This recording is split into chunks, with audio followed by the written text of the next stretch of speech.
omaan kotipesään niin kuin kannattaa olla ja pitää kunnossa. Ja se on mun mielestä se oma verkkosivusto on se seuraa oma kotipesä tuolla digikentässä siinä mielessä, että ei me tiedetä ikinä mitä tuolla Metassa tai X:ssä tapahtuu, että ne voi hävitä 1-2 vaikka olemasta.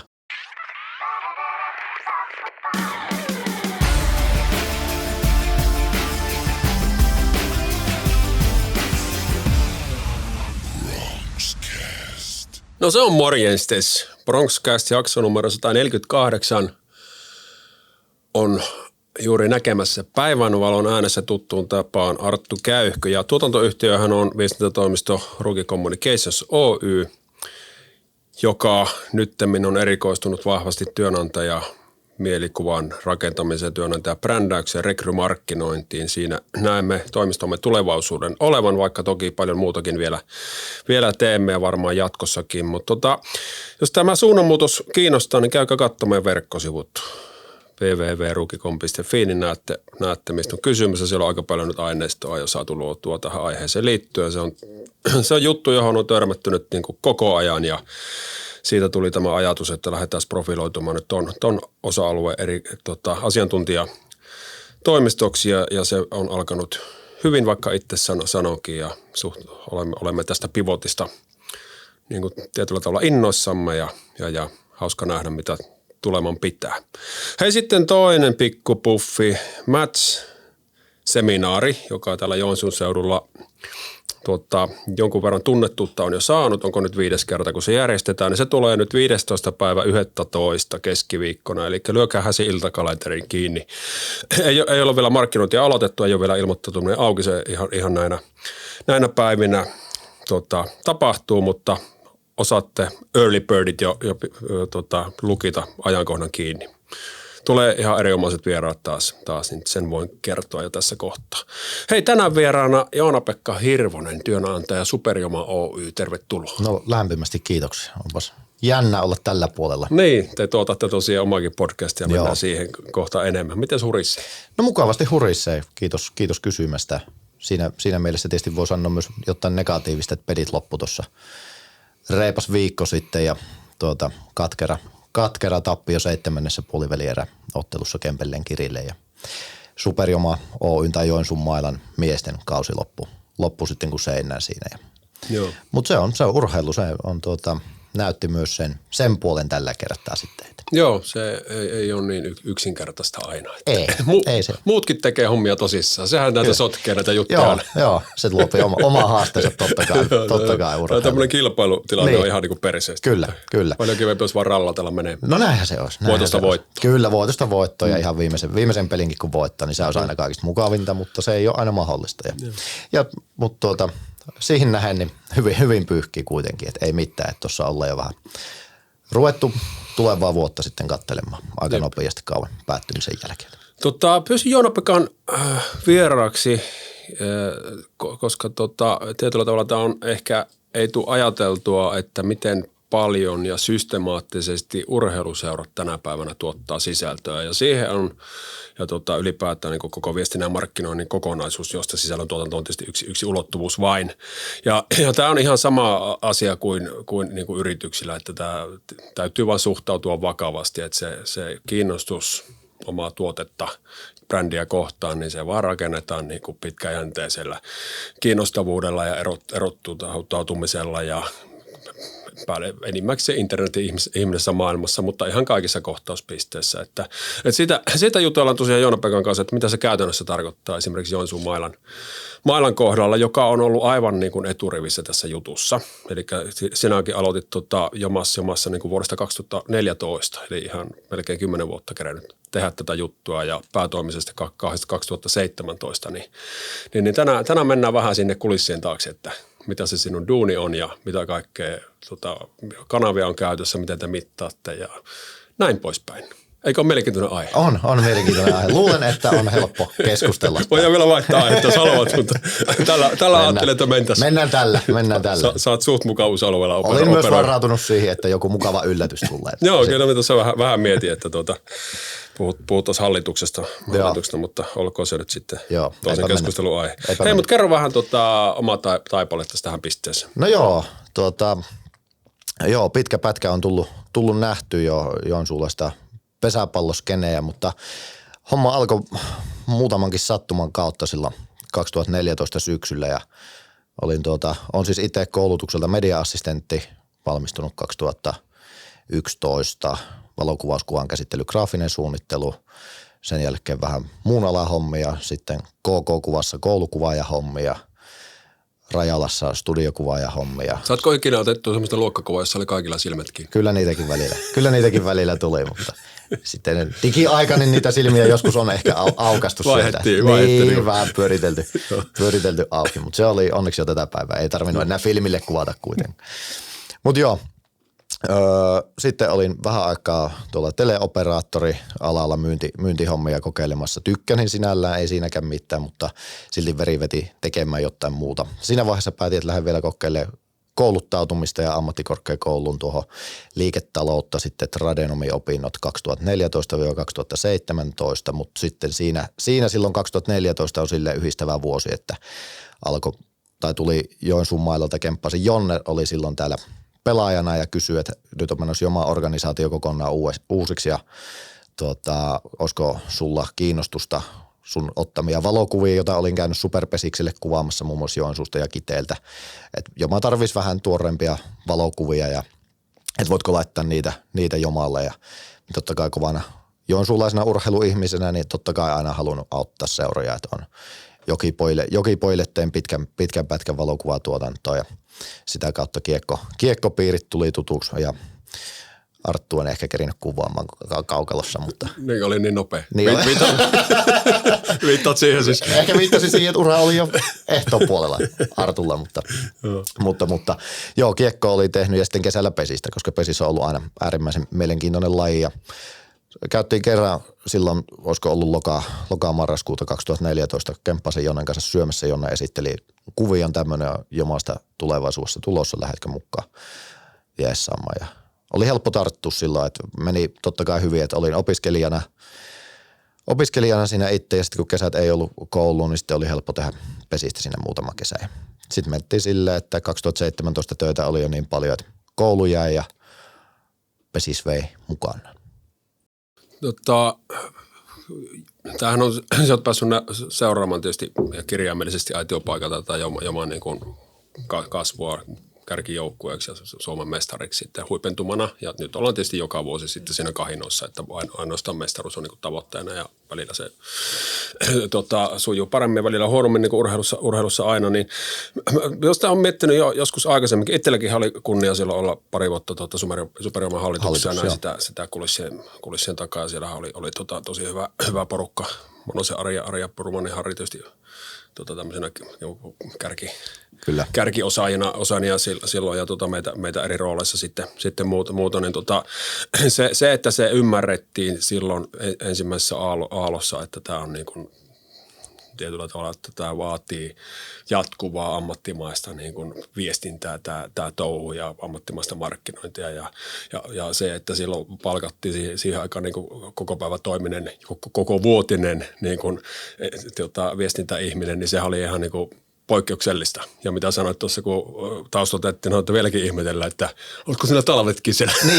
Niin, joo, siis sitä tulee tosi paljon ja sitä on kuullut jälkikäteen, moni on tullut sanomaan, että silloin kun varmaan joku uutinen, joku tiedotteen pätkä oli, että on aloittanut Jomala hommissa, niin, tai sitten se jonkun puskaradion kautta oli levinnyt, että on palkattu viestintäihminen tai tekemään sisältöjä ja ei silloin 2014-2015 vaikka, niin ei silloin sisällön tuottajia ihan hirveästi vielä ollut tämmöistä käsitettä, että joka niin kuin kokonaisvaltaisesti koko kenttää yrittää hallita siellä taustalla. Et niitä on paljon tullut ja tulee tosissaan, niin kuin sanoinkin tuossa taustotuksessa, että niitä tulee edelleenkin kyselyjä, että mitä siellä talvella, että tehdään töpellä kuin kesällä, mutta kyllä siellä vaan talvellakin paljon on. Ja siitä niin kuin iso hatun nosto rohkeudesta Joensuun mailalle, että silloin varmasti siinä oli tosi hyvä semmoinen ydinporukka, Jyrki Miikki, Jonne Kemppainen, Petri Pennanen, ketkä rupesivat sitä rakentamaan. Sen jälkeen on tullut sitten luitte ympärille, että on hallituksessa alueelta hienoja yrittäjiä, hienoja ihmisiä tuomassa osaamista Superjuma Oy:hyn, niin ei voi kuin hattua nostaa. Kyllähän semmoinen houkuttaa myös niin kuin taustalla, jos se joskus oli se semmoinen urheiluseuran hallituksen jäsenyys, että se on niinku ensimmäinen askel kohti henkilökohtaista konkurssia. Mullekin kun meni niihin hommiin, niin tuli, että hei, ootko nyt ihan loppuun asti miettinyt tämän. Ja sanoin, että kyllä siellä uskon, että siellä on semmoisia kukkaroita, että ei tarvitse mennä minun viikkorahoille siinä, eikä ole tietenkään tarvinnut sitten myös niin kuin kiekkopoikien hallituksessa hetki, mutta se on toinen story. Mutta tämä oli se niin kuin tietyllä tavalla ymmärrettiin. Ja sitten tietysti se samaan aikaan tapahtui myös, ja Kemppasen Jonnen kautta minäkin sinne sitten meni, että Autotalo Hartikainen oli meidän asiakas, ja oli sitten Hartikaisen niin kuin pöydän sillä puolella niin kuin miettimässä yhteistyökuvioita, ja se henki oli niin kuin koko ajan siellä.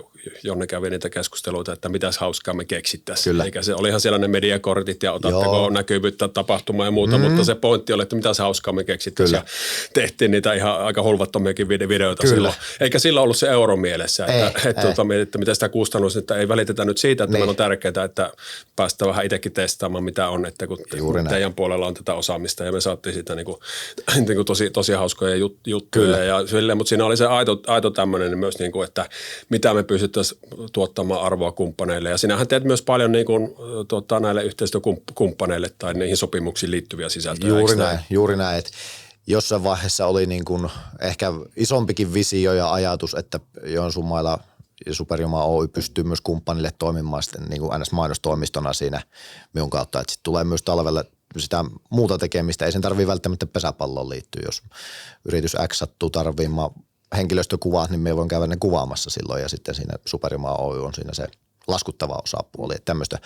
Tämmöistä jonkun verran tehdään jo edelleen sitä, mutta aika paljon sitten pyritään myös yhdistämään niitä. Ja kumppanit haluaa myös paljon käyttää nykyisin pesäpalloilijoita ja näitä urheilijoita, paikallisia urheilijoita, omia poikia, omia kasvoja näissä omissa sisällöissä myös, jolloin sitten yhdistetään voimia ja yritetään keksiä tosissaan jotain hauskaa ja räväkkää ja uudenlaista. Joskin kyllä se aika nopeasti meni siihen, että kun vaikka se Hartikaisen keissi ja teidän, missä olitte mukana, niin on hyvä esimerkki tosissaan siitä, että kun se laitettiin julki ja se rupesi tuolla somessa pyörimään, niin aika paljon rupesi tulemaan kumppaneilta sitä kyselyä, että hei, myökin halutaan tommoista ja tämmöistä, ja jokaiselle vähän piti ruveta sitten se kani repimään hatusta nopealla aikataululla ja vähän yllättää, että siinä on joutunut aina, niin kuin varmasti mainostoimiston maailmassa ja sisältöjä kun tehdään, niin joutuu tekemään vähän aivojumppaa sen, että mitä ja muistan, kun laitoin tuohon ylös, niin me kaivan muutamia pätkiä tuonne show notesiin, niin käykää katsomassa tuosta linkin takaa meidän sivuilla, niin että mitä me tehtiin. Joo, siellä oli, sanotaanko, että ihan suht ennakkoluulotonta settiä. Niemen Juha ajamassa polkuautoa. Kyllä, muun muassa tämmöistä ja joo, se oli ihan oikeasti hauskoja keissejä siellä. Siellä ja sitten paitsi, että ei ollut se hauskuus, että oli kiva tekijäporukalla, niin se on maksajalle aina vähän huono. No näinpä. Meillä oli omalla jengillä oli hauska. Katsoja ei saatu mutta tässä on tämä 5 tonnin lasku, niin kyllä ne saa näkyvyyttä ja tiedän sen ihan faktana, kun tämä on tullut kilpailijan toimitusjohtajan suusta myöhemmin, niin sanoi, että siellä aika varpaillaan katsottiin, että mitä se Hartikainen seuraavaksi keksii, että rupesi olemaan semmoista vaikuttavuutta tässä, että kerrankin vähän erilaista automainonta, että ei aina sitä aivan uusi fokus pelkästään, että se on sitten se puoli, mutta sitten toinen puoli täällä, millä tätä paikallista niin brändiä ja erottuvuutta rakennetaan, niin siinä oli kiva kyllä touhu tuonne useampi vuosi, mitä kerettiin tehdä. Hei, mutta kerro vähän siitä, palataan pikkusen siihen, että mitä sitä nyt talvella sillä tavalla, niin mitä esimerkiksi nyt, kun kausi on tosiaan reilu viikko sitten päättynyt, niin mitä se sinun duuni, ymmärrän, että nyt vähän varmaan vetää happea, mutta mitä se lähtee taas niin kuin pyörimään se tietynlainen viestinnän vuosikello tästä nyt eteenpäin?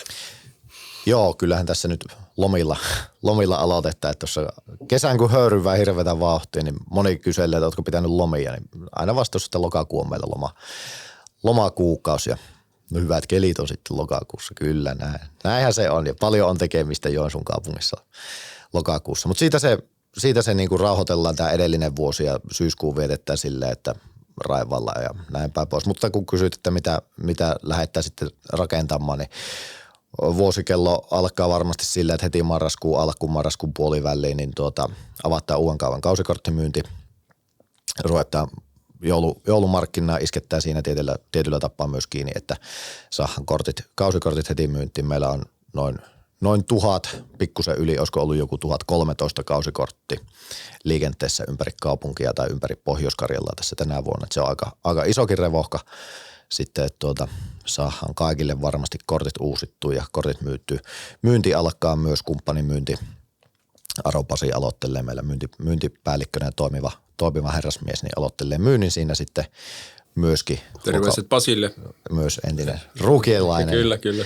Ja siitä sitten kohti joulua. Totta kai joulutienoilla on fanikammaa ja muuta tuommoista yritetään työntää vaan maailmalle mahdollisimman paljon mielellään ja pakettiin niitä. Ja se on varmaan semmoinen niin kuin syksy iso kuva. Lisäksi meillä on tuossa tuo Joma-sentteri, jossa sitten meillä on vähän tiloja vuokrattavana. Siellä on saunatiloja, porealtaineen ja lyöntihalleineen ja kokoustiloineen. Ja siinä on pikkujoulutoimintaa, sitä enemmän toimia ja junioripuoli pyörittää, mutta ollaan markkinoimassa meidän kumppaneille totta kai sitä ja ihan kelle tahansa. Ja sitten tammikuuhun tullaan, alkaa niin sanottu hallikausi, talvikausi, pelataan vähän jopa pesäpalloa siellä ja sitten niiden pelien ympärillä varmasti pyörii se semmoinen niin kuin urheilullinen puoli ja mikä näkyy ulospäin. Totta kai joukkueethan harjoittelee säännöllisesti ja paljon ja siellä tehdään sitä pohjasta tulevaa kesää kohti kun mennään ja sitten siellä on näitä halli SM-otteluita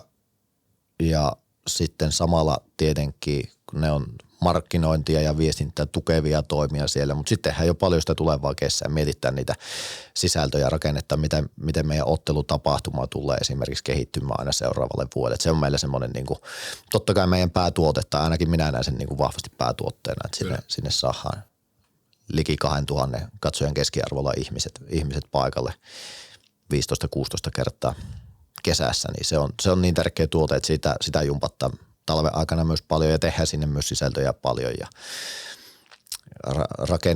rakennetaan sitä puolta. Sitten totta kai nämä kumppanisisällöt on siellä tärkeänä vahvana ja rakennetaan niiden sopimuksiin nidottuja sisältöjä jo talven aikana mahdollisimman paljon purkkiin ja kohti kevättä kun mennään, niin käydään todennäköisesti etelän lämmössä ja harjoittelemassa ja Joo. Että on siinä niin vuosikello tietysti on anteeksi, sen verran tehnyt näitä, että se vuosikello tulee aika tuolta. Vuosikello tulee aika itseksi iän kieltämättä ja siellä on tietyt lainalaisuudet on ja toukokuun alussa kausi sitten alkaa ja sitten painetaan taas kello ympärissä 4-5 kuukautta. Ja se on tietysti tämä ottelutapahtumakin on teillä sillä tavalla niin kuin otollinen, että siellähän on kaupungin suurin LED-screeni. Kyllä. Yli 54 takakentällä, että se näkyy oikeasti hyvin katsomaan ja tämmöistä, että pystytte hyödyntämään sitä niin kuin videoformaattia nyt varsinkin ja sitten tietysti nämä perinteiset laitamainokset, niihinkin on satsattu, että ne on pikkusen parempaa seppälää. Ja sitten nekin on niin kuin LED-pohjaiseksi rakennettu. Kyllä, nimenomaan just näin. Et silloin kun uusi stadioni rakentui, mikä myös oli varmasti isossa osassa silloin, kun Joensuun maillaan koko päiväiseksi siirryi, että meille tulee uusi stadioni ja pääsi olemaan sen kehittämisessä ja rakentamisessa ja tuommoisessa LED-maailmassa, mikä oli itselle niin kuin ihan vierasta, niin käytiin tutkimassa tekniikkaa ja että mitä meidän kannattaa hankkia, mitä ei ja minkälaisella paneelilla seata ja tuo ja minkälaisella katseluetäisyydellä. Hirveän paljon tuli semmoisia asioita, mitä ei niin kuin varmasti koulun penkillä olisi tullut ikinä opittua, vaan pääsi niin kuin tekemään ja kokemaan, mikä oli niin kuin itselle tosi tärkeää ja sen kautta niin kuin on sitten varmasti niin kuin Joensuun alueen ensimmäisiä tämmöisiä niin kuin ainakaan ulkokäytössä olevia, mitä niin kuin stadioneilla tai urheilupaikoilla on noita interaktiivisia systeemejä, niin päästiin rakentamaan siihen, jotka luo edelleen niin kuin hyvät mahikset olleen näkyy. Ja nyt jos tietysti joku ajattelee, joka sydän on ehkä lähempänä jotain muuta lajia, että hyvähän se on jomaan, kun on semmoiset niin puitteet ja siellä on niin rahamiehet taustalla ja muuta, mutta silloin kun sinäkin aloitit hommia, niin kyllähän sillä on niin olosuhteet oli ihan toiset. Ei siinä ole, että te puhaltelitte halareihin, että kunhan se uusi stadion tulee ja screenit tulee, niin sittenpä alkaa myllyt pyörimään, niin. Että kyllähän siellä tehtiin sitten vuosia ja se pohja oli luotu. Ja osin siitä syystä myös nähtiin sen tärkeys ja sitten investoitiin näihin edellä mainittuihin Juuri näin, että kyllähän se niin kuin silloin, kun mekin tein niin kuin kauet 15, 16, 17 siinä vanhalla Mehtimän pesäpallostadionilla, sillä nimellä sitä itse ylpeästi kutsuttiin, mutta kyllähän se niin kuin järkyttävä parakki kyllä oli kasattu kaikesta, mitä on jostain ylijäänyt. Mutta koko ajan oli kuitenkin se tieto, että on niin kuin mahdollisesti joskus jotain tulossa. Ja sitten asiat konkretisoitu aika nopeasti, että kyllä me niin kuin ajettiin sähköasennus Kurosen semmoinen kuorma-auto, missä oli LED-seinää pikkupalaa, niin jokaisen pellin tuonne kolmospesän taakse, että saatiin vähän ledejä 2017-16 kausilla näkymiin ja sitten kun ne on sillä nyt kiinteänä, niin on huomattavasti helpompi, mutta niin kuin sanoin, niin on ollut hyvä juttu, että on nähnyt myös sen toisen puolen, eikä ole tullut vaan niin sanotusti valmis sen pöytään. Kyllä.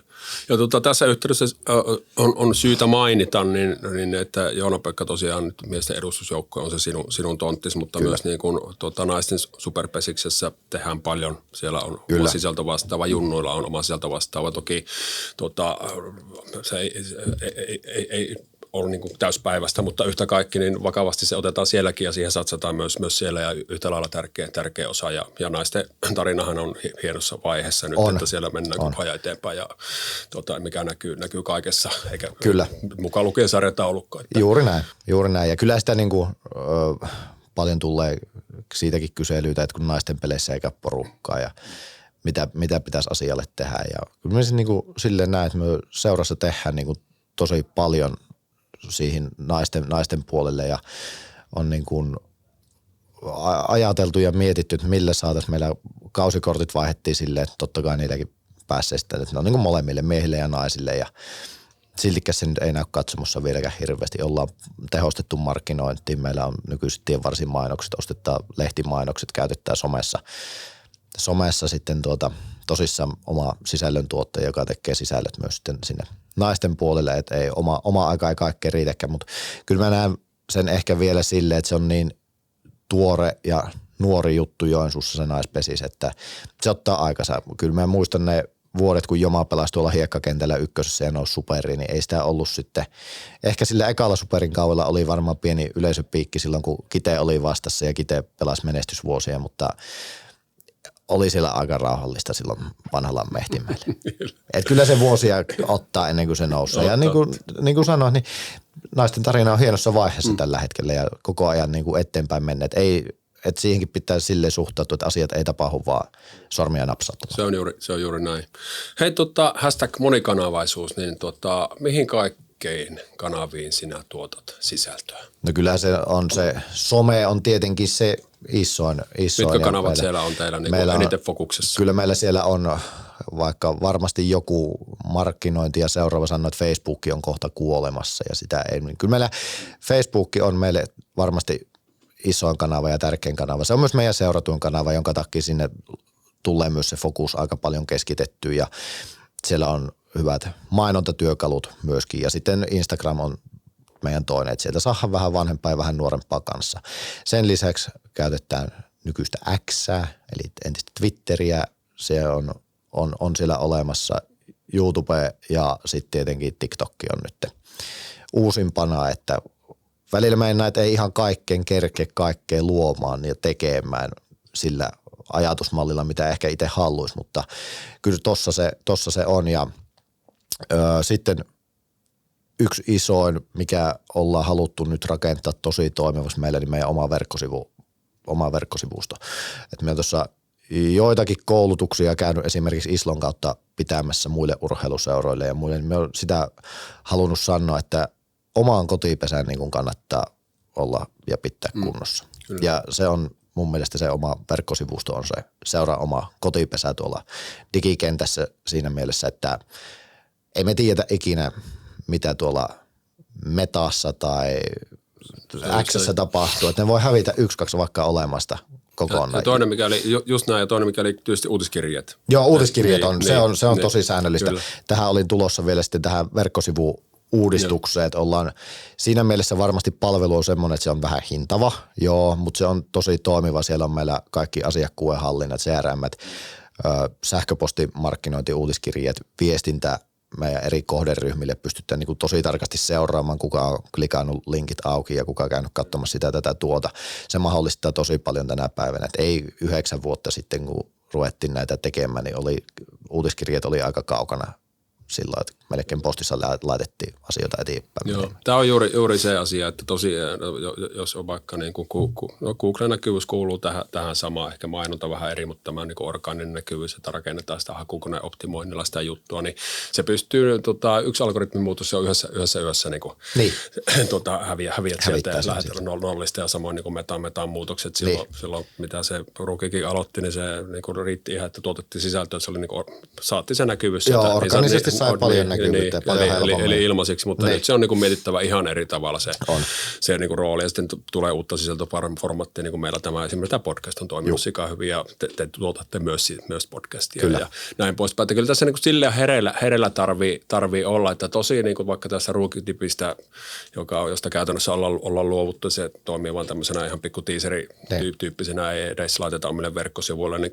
yli 900 jaksoa tehtiin, ja se brändättiin tietyllä tavalla tämän meidän touhu niin kuin sen ympärille, niin siitä nyt ollaan vaan nähty, että se merkitys niin kuin tietyllä tavalla niin kuin vähenee ja häviää ja tietyllä tavalla itsekin halutaan profiloitua vähän eri tavalla, niin pitää vaan uskaltaa niin kuin luopua. Että se, että roikut vaikka niin kuin vanhoissa mediavalinnoissa, ei nyt mainita mitään medioita nimillä, mutta roikut niissä, että se on kun me on aina tehty näin ja aina tehty näin, niin se on niin kuin tosi vaarallista. Että se on pitää ehdottomasti uskaltaa myös päästä irti. Kyllä. Että se on kyllä selkeä. Mitä te mittaatte? No, tai lähdetään ensin siitä liikkeelle, että mikä on teillä niin kuin tämmöisen tuotetun ilmaisen sisällön versus sitten ihan tavoitteellisen markkinoinnin ero? Missä kohtaa isketään latia kiinni? Kyllähän me isketään siinä kohtaa latia kiinni, kun me halutaan myydä jotain. Se on selkeä, että se euromäärä, mikä käytetään siihen mainostamiseen tai markkinointiin, niin pitää vähintään saada nyt takaisin sitten jollain myynnillä. Varmasti tärkeimpinä tietenkin talviaikaan kausikorttimyynti, kesällä irtolippujen myynti ja sitten fanituotteet varmasti yhtenä isona semmoisena. Sitten semmoista niin kuin NS-ilmasta, mihin ei latia välttämättä niinkään paljon käytetä, niin on tämmöinen yleisen tunnettuuden luominen. Yksi, mikä meille on ollut selkeä ja tärkeä linja ja ajatus silloin jo ihan alusta asti, että halutaan tuoda meidän pelaajia mahdollisimman paljon heidän persoonaa esille. Että ihmisille olisi helppoja lähestyttäviä ajatusmalleja pelaajista. Et toki on varmaan ihan tavallinen immeinen, vaikka se nyt tuolla lukkarina pelaakin ja on kova jätkä tuolla kentällä tai tuolla paikalla tai tuossa ja tuossa. Et halutaan niin kuin tuoda semmoista minäkuvaa myös esille sitten, että minkälaisia pelaajat sillä taustalla on. Se on niin kuin selkeä varmasti, mutta niin kuin sanoin, niin kyllä siinä putken päässä pitää olla jonkunlainen kaupallinen prosessi sitten, että kun ruvetaan euroja käyttämään. Ja kyllähän niin kuin varmasti tuossa niin kuin verkkosivun rooli nimenomaan niin hyvin vahvasti, niin kuin mekin mietitään kaikki asiakkaiden kanssa, niin miten se generoi niin kuin myyntiä. Joo. Tai miten se niin kuin asemointuu siinä niin sanotussa myyntipuppilossa. Suppilossa pyörähtää, juuri näin. Ja paljon ohjattaa niin kuin omille verkkosivuille tai lipunmyyntikumppanin kanaviin sitten väkeä. Kyllä. Mitä te mittaatte? Mitkä on semmoisia niin kuin tietyllä tavalla, niin kuin puhutaan KPI, niin kuin meidän jargoniassa, niin mitkä on semmoiset avainmittarit, joita te seuraatte, joiden perusteella sitten kehitätte? Jos nyt vaikka summaat tätä kesää ja katsoo, että okei, täällä tapahtuu tämmöistä, täällä tapahtuu tämmöistä, täällä tapahtuu tämmöistä, tämähän tarkoittaa, että nyt tässä talven aikana tehdään tämmöiset jutut, niin mitkä ne on teillä? No varmaan mikä ihan ensimmäisenä mieleen tulee, niin meillä on tiettyjä kumppanuuksia tuonne somen puolelle, ketkä on vaan niin kuin somessa. No siis voi olla useampiakin eri näkyvyyksiä, mutta on vaikka koko kauan X-firmalla joku somenäkyvyys. Niin totta kai me mitataan sitä koko ajan, miten ne somepäivitykset näkyy heille ja sitten raportoijan siitä myös sitten kumppanisuuntaan, kun mennään seuraavan kerran neuvottelemaan tulevasta kauesta tai tulevista vuosista, kausista, niin meillä on niin kuin tarkasti dataa näyttää, että mitä ollaan nyt tällä ja tällä euromäärällä saatu sitten teille näkyvyytenä somessa. Niitä meillä on useita, niitä mitaattaa. Sitten totta kai meitä kiinnostaa meidän asiakasryhmät, kohderyhmät, segmentit. segmentit, että minkälaista porukkaa tavoitetaan milläkin sisällöllä, miten kannattaisi muovata, että halutaanko tavoittaa vähän nuorempaa kansaa esimerkiksi, halutaanko vähän vanhempia, ketkä on mahdollisesti niitä vielä potentiaalisimpia kausikortinostajia vaikka, niin kyllähän me sitäkin mietitään, minkälaiset sisällöt sinne toimii ja niitä mitataan sitten ihan hyvinkin tarkkaan, koska Meta tarjoaa hyvät työkalut sitten sille mittaamiselle myös. Silmiinpistävää on, että miten paljon siellä on aika nuorta porukkaa ottelutapahtumassa esimerkiksi. Olette onnistunut niin kuin tietyllä tavalla tekemään siitä sekä houkuttavaa ja ymmärrän sen tietysti, että siellä kun rupeaa olemaan nuoria, niin tuolla mukana nuoria, vaikka ei se peli niin hirveästi kiinnostaisikaan. Mutta se on, niin kuin, että olette onnistunut muun muassa tässä, että tavoittamaan niin kuin sitä nuorta porukkaa, joka tietyllä tavalla on niin kuin markkinoinnissa se haasteellisin jengi. Ja pesäpallossa myös se, että kyllähän pesäpallo on mielletty pitkään ja silloin kun on tätä itsekin aloitellut, niin se monen suussa pyörähti semmoiseksi, että siellä vaan käypi ne plus 60-vuotiaat istuvat siellä kolmospesän takana ja vittuilevat tuomareja. Missä ei sinänsä ole mitään vikaa. Missä ei mitään vikaa sinällä ole, sekin kuuluu. Mutta on se aika lailla pyörähtänyt se demografia. Niin kuin, että ja mikä parasta, niin tämä porukka on edelleen siellä, mutta sitten on tullut ihan niin kuin uusia kerrostumia. Joo, se on tärkeää. Ja kyllähän me niin kuin se tuosta vielä tuohon seurantaan ja mitä tehdään, niin me tehdään Sponsor Insightin kanssa yhteistyötä ja sitten myös ostetaan ihan niin kuin palveluita sitä kautta, että päästään tarkemmin kiinni meidän eli on faktaa niin kuin näkyvyydestä. On, joka helpottaa sitten taas sitä myyntiprosessia valtavasti, että on mitä näyttää. Nuoret on totta kai tärkeä kohderyhmä, mutta se mikä Jomalla ja meillä on ollut hienoa, niin naiset on innostunut pesiksistä. Joo. Että naiset tulee katsoa paljon pesistä ja kun naiset tulee katsoa pesistä ja urheilua, niin topi monesti myös miehet sinne sitten mukaan. Kas kumma. Niin. Hei, miten vielä ruvetaan pikkuhiljaa lopettelemaan, tässä on tullut hyviä juttuja, mutta se mielenkiintoinen pointti, että miten te linjaatte sen, että sponsori haluaa, jos miettii, täällä on 35 000 someseuraajaa, kaikki kanavat mukaan lukijoita, ihan kiva määrä, että sponsori haluaa tietyllä tavalla sitä omaa mainossisältöönsä tuutata teidän kanavissa.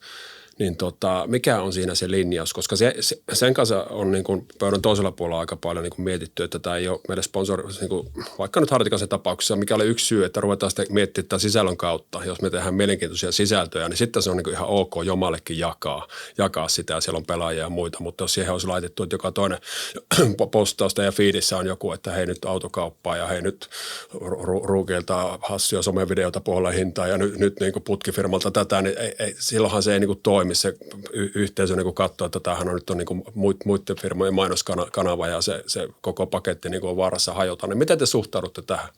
Älyttömän hyvä kysymys. Ja nyt kun rupesin tästä tätä miettimään, niin aika vähän tai tosi vähän tulee semmoisia kysymyksiä, että voitteko mainostaa meidän asioita. Kun teillä on iso seuraajaporukka, niin voitteko laittaa meidän mainoksiin. Tosi vähän tulee. On tarvinnut hirmu vähän ylipäätään reagoida siihen. Jos tämmöisiä tulee, niin asia rakennetaan kyllä sitten niin päin, että siinä on vaikka meidän pelaaja jollain tavalla mukana tai sitä tehdään muuten meidän näköinen juttu. Ja paljon ehkä just sitten, jos halutaan vaikka tarjota suoraan ruukien hassuja videoita, niin sitten otetaan joku vaikka meidän peluri siihen mukaan sitä mainostamaan. Totta kai tällä tavalla mielellään tehdään ja autetaan ja yhteistyössä sovittaa jo siinä sopimusvaiheessa, mutta siitä ollaan kyllä pyritty pysymään vahvasti erossa. Et en edes muista äkkikseltä mieleen. Mutta niin kuin firmatkin ymmärtää. Firmat ymmärtää sen myös tosi hyvin ja ne on myös sitten heillekin semmoisesta sillä monesti niin kuin miellyttäviä juttuja, jos se pelaaja vaikka tulee heillä käymään ja rakennetaan niin kuin jotain ihan uutta sen ympärille. Että sen kun asian kertoo niin kuin selkeästi, että tämmöinen juttu, että me nyt ei laiteta, että 990 nyt on nyt video tänään tarjolla, niin sen kyllä moni ymmärtää, että tehdäänkin asia näin päin. Niin. Joo, kyllä. Mutta tosi vähän tulee, niin kuin sanoin. Hyvä. Hei, kiitos Joona-Pekka. Tosi mielenkiintoista settiä ja uskon, että valasi aika monelle, että mitä siellä niinku kulissien takana tapahtuu. No, se ei ole vaan, että siellä härkitään menemään ja ammutaan haulikolle ja muuta, että se on hyvin systemaattista. Kyllä. Siihen on resurssit olemassa, siihen satsataan, siihen on investoitu vuosia niin kuin jomakin tapauksessa ja muuta. Ja tuloksia tietysti voi jokainen arvioida tahollaan, mutta aika helvetin hyvin teillä on mennyt. No, kiitos. Ja näinhän se on, että eihän kaikkia voi miellyttää tossakaan, että sekin on selkeä homma.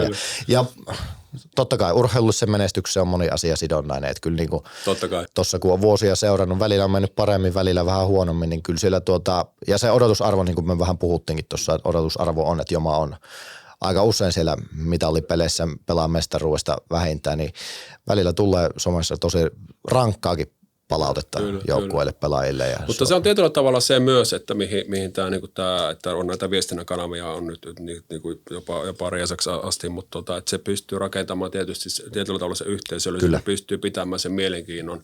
Että jos miettii, että kyllähän se niinku, vaikka Pohjois-Amerikassa fanikulttuuri on semmoinen, että ymmärretään, että välillä rämmitään, mutta totta kai me mennään pelipaita päälle kannustamaan niinku omaa joukkoa. Että täällä se on vähän, että on fani, kun ollaan 3 sakissa, mutta kun ollaan siellä 8-10, niin en olekaan fani. Niin siitä pikkuhiljaa niin toivon mukaan Toivon mukaan, että kyllä se suomalaisessa urheiluskeneessä on aika selkeä tämmöinen linja ja tämmöinen glory hunter. Kyllä silloin selkään taputtelijoita riittää, kun hyvin mennään ja katsomussa on hyvin porukkaa, mutta nyt on ehkä suunta on vähän semmoinen, että vaikka vähän heikommin menisi, niin katsomussa kyllä käyvä. Ja kyllähän niin kuin, vaikka oli tuosta nuorista puhetta, niin kyllähän sinne on mukava tulla kesäpäivää viettämään sinne katsomaan, vaikka se peli ei olisi aina ihan niin keskiössä. Että siellä tapahtuu paljon muutakin kuin pelkkä pesäpallopeli.